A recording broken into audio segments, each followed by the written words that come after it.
Hey everyone, fascinating discussion today, diving into the world of telco software and with some real distinguished experts and innovators in the field at RT Brick. Gentlemen, how are you? Yeah, very good. Thank you, Evan. Nice to be here.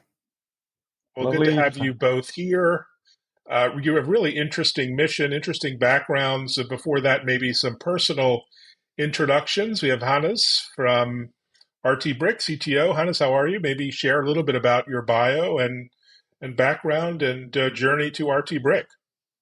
My standard introduction is my name is Hannes Gredler. I've been building and supporting routers for 25 years. I always tell my wife I'm no good for anything else. And I've been doing that 15 years for Juniper Networks and now since almost 10 years for RT Brick now. Amazing journey, amazing company, distinguished engineer. That's quite a role at a company like Juniper. And Richard, yourself. Yeah, I'm a sort of router background guy as well. I've been at Juniper for I know a decade, Cisco for a few years before that, and either side of that, various sort of small startups and large telcos. So I've been on the operator side as well as the vendor side as well. Amazing. So let's start, Richard, with you. I mean, your mission is disruption of traditional networks, challenging the traditional network infrastructure. Disaggregation is a key theme, but I guess the question is why things seem to be working. They got us through the pandemic. This broadband connection is fine. Why do we need disruption now in the space, Richard? No, it's a good question. And I suppose to some extent we could kind of struggle on as we have been. The networking world hasn't really changed significantly since the arrival of IP and internet networking sort of back in the 90s. We've built faster routers, and they've got or routers if you're on your side of the pond, and they've got bigger and hungrier and use more power, and that's sort of been okay. And we could carry on like that, I think, truth be told, but it's getting more and more expensive. And every now and again, every few decades, something kind of happens. A few decades ago, it was IP, and everybody sort of at the time was kind of like, well, why do we need this? All this old PSTN stuff was working okay, and ATM, and it turned out IP was quite useful. And we're now at a world where to deliver what everybody wants to consume is just getting very expensive, and it's getting very inflexible from a telco perspective. You make a decision on a platform today, and you find 7-8 years down the road, you still can't move off that platform because you're committed to that hardware cycle of a new chassis that you bought 8 years ago is now driving you to buy a new line card 8 years later, and you can't really move away from it. So I think the two key things really are cost and flexibility. There are other things I'm sure we'll get onto as well. I think perhaps automation is another kind of area which if people are looking to disaggregation as well and kind of saying that could be it. Maybe we should have some fresh start here if we want to automate like we'd like to. Well, fresh starts are always good. And you talk about disaggregation. That's a term of art that's been around for a while, Tanas. What does it mean for network providers, and how do you support the transition to disaggregated networks? Maybe start with the definition as well for some who may not be, deep in the weeds. I mean, I should probably go first. Once we saw here the opportunity, so this was somewhere in 2013-14. I'm still being at Juniper, and always having conversation with our hardware developers there. And at some point, there was an element of concern coming up because merchant silicon vendors, just like Broadcom, for example, they were actually putting out a very good silicon with all the functionality that you need to build a good IP MPLS router. So we were just not just amazed by the feature and price point of those chips, but also by the feature velocity, how fast those guys have been made advances from generation to generation. And if you just draw up here the trajectory to the top right, you already could see here it is a bit of an interception course. And we thought, if finally there would be an ecosystem, right? System OEMs, chip vendors. There needs to be somebody who writes actually the software, the routing NOS, signaling NOS, and as Richard has mentioned, also something that has a fresh start from an automation point of view. And welcome. This is why and how we have started RT-Brick. And if I could chip in a bit there as well, I mean, for if we have people tuning in that are kind of still kind of going, what does disaggregation mean? At its basic level, it's what we saw in computing sort of 40, 50 years ago, where before that you used to buy your integrated word processor, and it was a big box that sat in the corner of the office with a screen and a keyboard and software included. And of course, now we're quite used to the idea that the computing power, whether that's storage or processing, and the software that runs on it come from two different places. And that's not been true in networking, especially in telco networking. So you've had to buy your big piece of iron with your software integrated into it from the same vendor. And at its heart, disaggregation is breaking that model and making it more like computing. So you buy your open switch, which in itself does nothing for you. It's just hardware from one vendor, and then you buy your software from another vendor, run it on the switch, and hey presto, you've turned that switch into a cell site router or a broadband network gateway or a core router or whatever you want it to be. Yeah, it's a fantastic vision. And you also have a new OS, RTOS. First of all, what is it? How is it different? I assume better than other network operating systems out there. Also, why? There's Linux, which is widely deployed, and everyone knows and understands. What are some of the benefits of RTOS, Hannes or Richard? Hannes, I'll let you go on that one. Yeah, fine. First of all, the term network operating system is a bit of a misnomer, right? It means there is just a little bit of routing and some CLI packaged together. This is not really the reality of modern automation workflows. So what you really have to do is start with a NOS, with an OS, with a standard Linux-based OS, in our case, Ubuntu, from the start, right?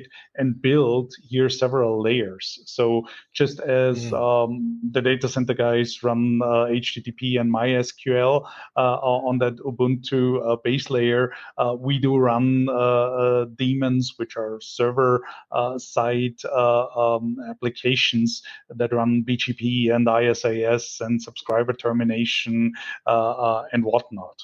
Now, the good news is because we have really this Linux first approach, right? All your automation workflow, Puppet, Chef, all those things just work out of the box and can easily be integrated into the automation framework that you may or may not yet have.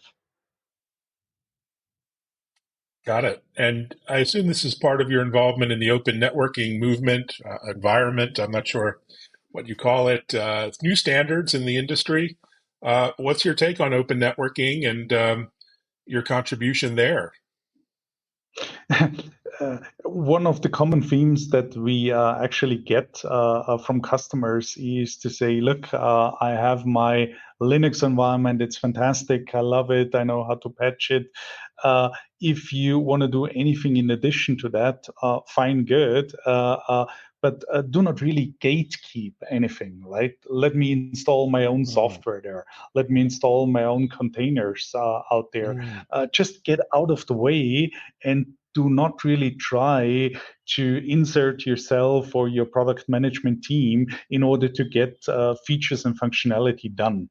So what we try to do is open up everything. Right. So access to the data plane, access to telemetry, access to stats, access to the configuration store. Really, everything is an API first thing. And I would say that is why we love open networking so much. We can then combine some of our application, BGP, ISIS, subscriber management, with things like Prometheus and time series databases and Grafana frontends, right? And all those things just work out of the box, right? We do not really force our customers to really go through the means of outdated protocols like SNMP and things like that. Okay, interesting. Sounds intriguing. And, Richard, you've been in this industry a long time, probably as long as I have. I started in paging, so I don't know, the 0G, Yeah, maybe. yeah, Um, I like but, that. talk about the state of 5G. I think it's exciting. I think with SA, standalone networks, and RedCap, there's still a lot of innovation happening. But what say you? How do you see yourself playing in the 5G plus world? Yeah, I mean, we've been drawn largely by, I guess, our initial large customer deployments more into the fixed network. But the 5G network and the mobile network is a great use case also for disaggregation, and it's sort of important for, I guess, us as in the vanguard of the disaggregated industry, that it's not just happening in one place. So we tend to be deployed in the fixed network edge, broadband networks, that kind of thing. Other people are focusing in the RAN and in 5G, and then there's other people focusing in the core network. So it's happening really throughout the whole telco stack and in every use case, for similar reasons, for those same things that we've discussed, openness and flexibility and cost reduction as well, because the hardware is a fraction of the price. So yeah, I think all aspects of telco networks are struggling with the same overload of traffic. We're all sitting around expecting to consume our information on video, just as we're doing right now, and that's very intensive. And obviously, there's entertainment there and a whole new raft of things that we haven't even thought of coming along. So yeah, that's hitting the mobile network, and they're doing very similar things than we're doing in the fixed network. Yeah, no, fixed is exciting. All the growth in the US, for example, is coming from fixed wireless access. I have a backup fixed wireless to this broadband cable connection, so it's all very exciting. And Hannes, you've built some of the biggest routers in the world, giant service provider routers at Juniper. Maybe talk about scale. I mean, we seem to be scaling well, but how do you scale to the next level, whatever that is, a trillion endpoints or something like that? And what does that mean for customers? I mean, first of all, what actually has happened also in data centers about 10, 15 years ago was a very good recipe of scaling, right? Following here a little bit that Google map reduce approach by breaking down larger units into smaller discrete units. The networking team at those data center providers were doing a similar thing, right?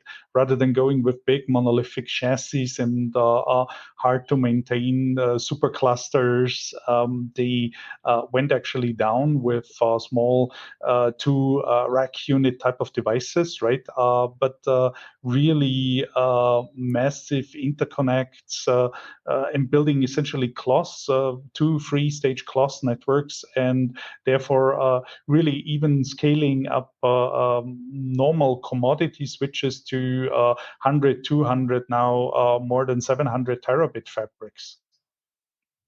That is our answer of the disaggregated world towards scaling the data plane, but also scaling the control plane, right? Since we had a fresh start implementing all of our control plane protocols, we could also have a fresh view, right? So even if you take, let's say, hundreds of BGP full feeds in, the software has just been well engineered to support those cases.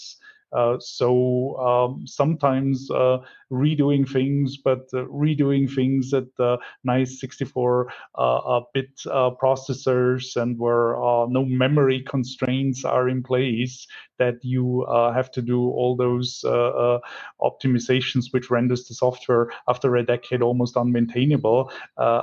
This is here our response to control plane scaling.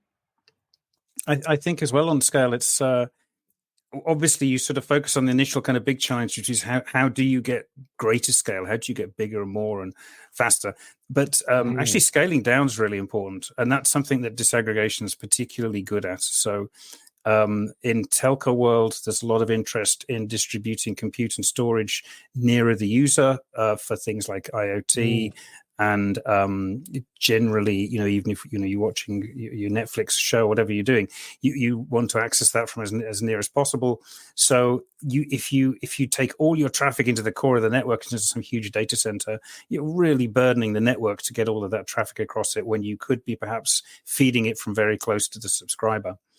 And in order to do that, then you need what used to be a big core function at a smaller scale, at a lower cost, that you can put maybe not quite in a street cabinet, but pretty close to it. And it turns out disaggregated hardware is really good for that as well. And the hardware guys that we end up running on, produce really small, but really powerful switches that can sit on outdoor environments, and we can make that switch into whatever it needs to be. Fascinating. I would also say on scaling down, we had an interesting experiment and experience on our first and lead customer, which has been Deutsche Telekom. And they wanted us, based on our NOS, to build traditional subscriber termination functionality, as well as the full routing stack. And the routing stack here, we could do all the scalability things and fast policy execution and whatnot. But at the subscriber side, we said, well, how many subscribers do you want to terminate, right? 128K, 256K. And they actually said, no, actually 20K is good enough because we have a different deployment model. We really want to break this down and really keep the blast radius small. Some of those platforms, they do not really have, let's say, fully redundant control planes. So it is important to us that if the light goes out, if a box breaks down, which luckily so far hasn't, then the blast radius is not too big. So it was, as Richard has told, it was equally important to scale the software properly down as well. Yes, fit for purpose. Very impressive. Well, you let the cat out of the bag with Deutsche Telekom. I hope they allow you to talk about them, but that's pretty impressive.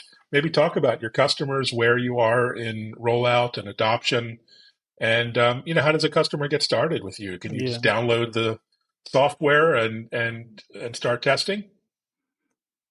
Kind of. I mean, we do like to talk to them. It's not completely self-service. And yes, Deutsche Telekom kindly are public about their deployment with us, which is very flattering. And I mean, obviously, everybody kind of knows Deutsche Telekom is the major German incumbent, but they are the biggest operator in Europe. So for a small startup, that's not the obvious place to get going in the telco world. So it's been quite a journey, and we're grateful for their support and encouragement. And but yeah, we've got other deployments from again, actually in Germany, ranging from the large to the small. We've got a small service provider that recently went public with us as well, who are only servicing tens of thousands of subscribers rather than having to support millions. So we've got a range.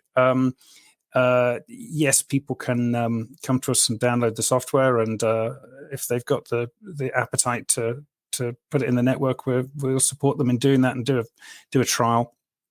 Normally, they have to buy a switch or two. Sorry, Hannes, go on. I just wanted to say, usually as a startup, it is now custom to basically make your documentation freely accessible and training Mm. courses, all that is available. So if you just want to have a look and feel, just go to www.rtbrick.com and look on the content page. There you find documentation, training material, get started guides, and all of that. So it's Wow. pretty intuitive. Wow, what a brave new world! And what's next? What can you share in terms of your roadmap and future through the end of this year, next year? What are you focused on We've as just, as a product and yeah, I mean, solution company? we started focusing with the broadband network gateway, which is a specific kind of use case, Mm. important use case for fixed broadband networks. Basically, the first router that you hit because you come out from your home network in the public network. But we've recently added sort of multi-services to that. We've added a layer 2 Ethernet service capability, and we've just added something called CG-NAT, carrier grade network address translation, which overcomes the fact that we don't have enough IPv4 addresses in the world anymore. Some countries struggle with that more than others, but I think even in all markets, that's an issue. And so the plan is to, add more use cases and add more services. I mean, we've really got a robust MPLS routing stack. So wherever routing is needed in the network, we can adopt to it. So I don't know, Hannes, if you wanted to say any more than that without obviously kind of. I think a lot of asks that we got recently is about mid-haul transport, right? So what has been happening in the pluggable optics world, especially with coherent detection, is just short of a little wonder, right? You can, with OpenZR, ZR Plus, without professional transmission systems from ADVA or Siena, you can actually bridge now 500-kilometer gaps, right? There is 100 gig, 120 kilometer optical shots for no big money. And we see actually now a lot of those mid-haul transmission systems getting replaced by just white boxes with some of those pluggables. And this is where we're going to put a lot of emphasis in the next 2 quarters. Wow, Optical fascinating. I think pluggables satellite. is also interesting on the downstream path. So you remember maybe a company called Tibit, right? They had this pluggable GPON optics. So we actually see more and more requests for that. So it is now really augmenting that solid router base that we have with long haul, mid haul optical transport towards the core. And also sort of integrate OLT functionality within the bounds of the same switch, right?